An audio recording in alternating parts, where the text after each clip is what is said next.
Guys, আমি আছি মালয়েশিয়ার তিতি ওয়াংচাতে। আর এই জায়গায় আমি খাইতেছিল মাঙ্গা। আর আমার ভাই এটারে মালয়েশিয়া মাঙ্গা আইস বলে, আর বাংলাদেশে সুপ্রিম কং বলে। হেই রুবেল ভাই, হেই মিয়া, এটা কি কেটেছেন ওমর ভাইরে? তা যাই হোক ওমর ভাই, কিছু মনে করেন না। রুবেল ভাই বারো orang মালয়েশিয়াতে, এর সাথে ভাষাটা সব বুঝে না।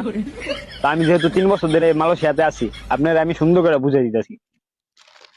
এটা হলো মালয়েশিয়া মাঙ্গা কসম। এটা বাংলাদেশের নাম হলো আমের জুস, আমের শরবত। এটা সুতলিং বং না, ঠিক আছে? আর বাংলাদেশের সুতলিং বং দা ইন্টারন্যাশনাল মাদার অফ ল্যাঙ্গুয়েজ দা ভাষা। তো বাংলাদেশের সুতলিং বং আর এই মালয়েশিয়ায় রিমাপুলু, ঠিক আছে না? তো বিল্লাল ভাই, এই যে যে আমি উচিত কথা কইলাম, মানে সত্য কথা কইলাম, আর রুবেল ভাই তো উল্টা পাল্টা কথা কইছে, তো এই জায়গায় ভয় করতে হইব কেন? উমর বয়কট। কে ওমর ভাই বয়কট হইব কে? ও, আমি তো ভুললেই গেছিলাম। আমি ওমর ভাইয়ের ফলোয়ার্স, রুবেল ভাই ওমর ভাইয়ের ফলোয়ার্স। তো হ্যাঁ, ওমরই বয়কট হইব, ঠিক তো আছে। উমর বয়কট। হ্যাঁ হ্যাঁ। Abang, saya sudah paham. You hantam leutar, bay.